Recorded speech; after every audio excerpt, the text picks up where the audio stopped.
Nah, kali ini gue mau ngebahas underbone di Satria FU yang kebanyakan orang tuh ngalamin pengeremannya kurang pakem. Nah, itu juga dirasain sama gue ya.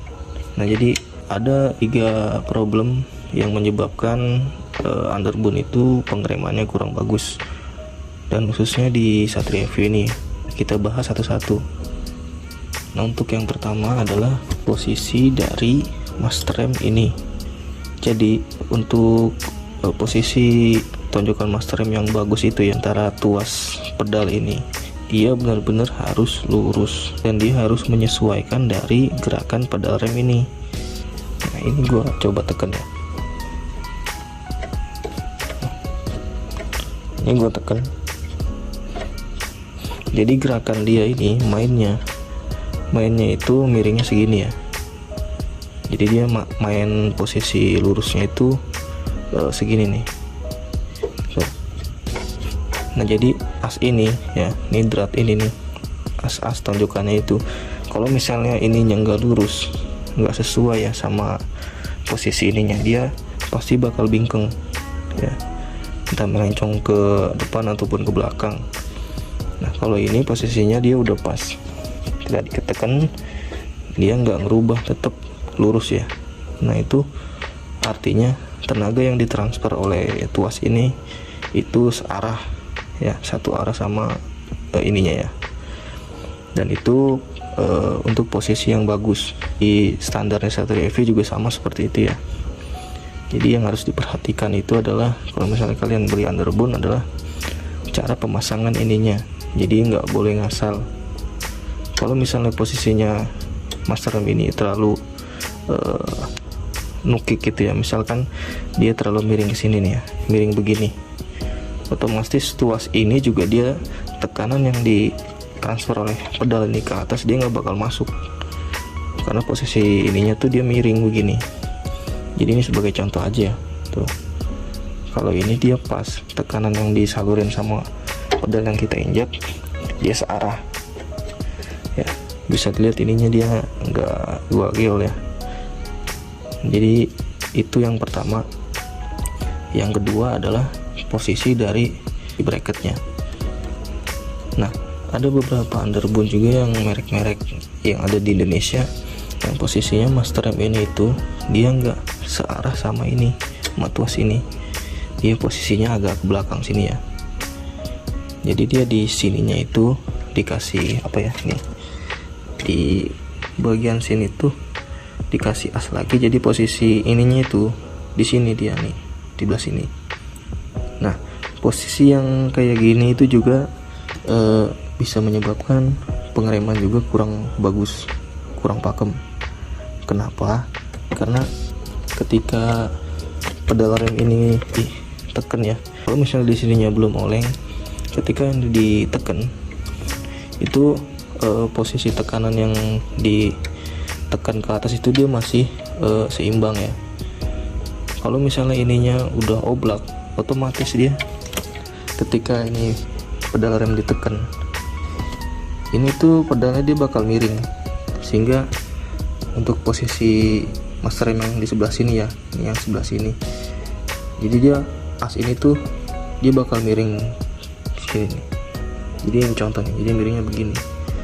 Jadi kalau misalnya dia ininya belum oblak, dia bakal lurus gitu. Ketika ditekan dia bakal ke atas gini nih ya, bakal naik. Tapi kalau misalnya dia oblak, kita tekan malah ini yang naik kayak gini nih.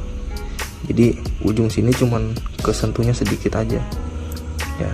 Jadi tenaga yang disalurkan kaki terus dilanjutin ke pedal sini ya, itu kurang optimal ya. Artinya tenaganya kurang, jadi pengereman juga nggak pakem. Jadi kalau bisa cari underbone yang kayak model gue gini ya. Jadi dia antara master rem dia langsung nyambung ke pedal sini nih. Sekarang kita ngebahas yang ketiga. Nah, yang masalah ketiga ini tuh menurut gue yang paling berpengaruh untuk masalah pengereman ya. Nah, yaitu dari pedal rem ini nih. Jadi pedal rem underbone itu hampir semua dia pendek, nggak ada yang panjang sampai gimana ya, sampai sini atau gitu ya. Jadi semua panjangnya kira-kira segini nih panjang pedal rem ini ya, karena dia pendek. Ketika telapak kaki itu ditekan, otomatis tenaga yang ditransfer ke belakang ya itu semakin berkurang ya. Jadi beda sama bawaan pedal rem Satria View ya. Nah ini di lubangnya di sini nih tuh. Nah kira-kira panjang tuas 2 jengkal lah panjangnya. Jadi semakin panjang ketika telapak kaki neken, maka hasilnya tenaga yang ditransfer itu semakin besar.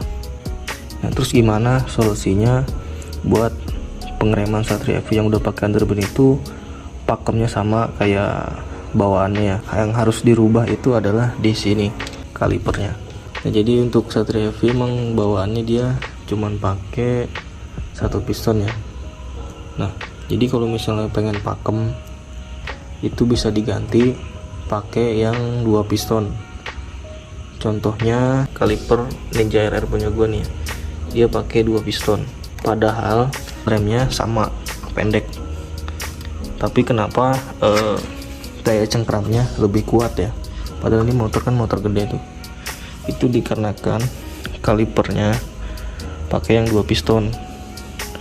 Jadi yang 2 piston itu kan kampasnya lebih panjang ya, lebih lebar. Jadi daya rekatnya ketika dia ngegigit cakram itu semakin kuat, beda sama yang 1 piston ya. Kalau yang 1 piston dia kampas remnya juga kecil ya, jadi daya cengkramnya juga kurang. Bisa diganti pakai yang aftermarket, pakai punya Brembo ataupun Nissin yang 2 piston ya, ataupun mungkin bisa yang pakai 4 piston. Jamin pokoknya kalau udah diganti pengereman bakal pakem sama seperti bawaannya sebelum diganti underbone. Misalkan ada yang nanya nih, kok gue pakai underbone tapi pengereman tetap pakem? Jangan senang dulu, coba dilihat di bagian kaliper sini ya, masih bagus, masih main. Ban ya, ban nih, ketika ban diputer dia muternya tuh lancar tuh ya, contoh kayak punya gue ya tuh. Jadi nggak seret. Kalau misalnya kaliper ini dia memang entah itu di pistonnya udah banyak kotoran, terus ataupun di seal pistonnya udah getas ya karetnya, itu juga bisa ngebuat seret di sini ya, karena dia nggak bisa ngebalik nih piston ini. Terus juga bisa dikarenakan dari setelan minyak rem yang terlalu penuh. Jadi jangan terlalu penuh kalau misalnya ngasih minyak rem di sini ya.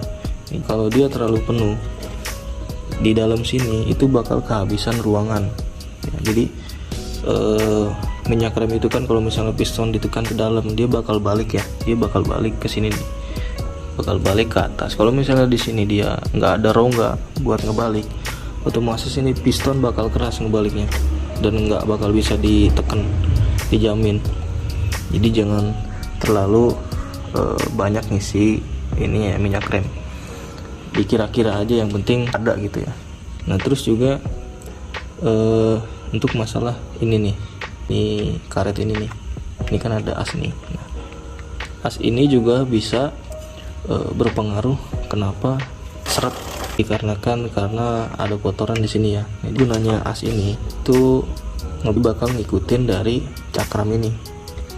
Jadi kalau misalnya cakram ini misalkan ya dia miring, kalau misalnya dia miring ke kiri, otomatis dia kaliper ini dia bakal ke dalam ngikutin. Kalau misalnya dia ke kanan, cakramnya dia bakal keluar ya.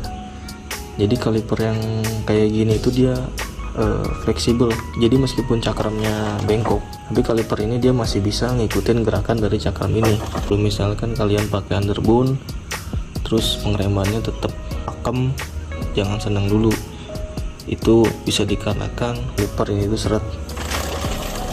Oke, mungkin segitu aja dari gua.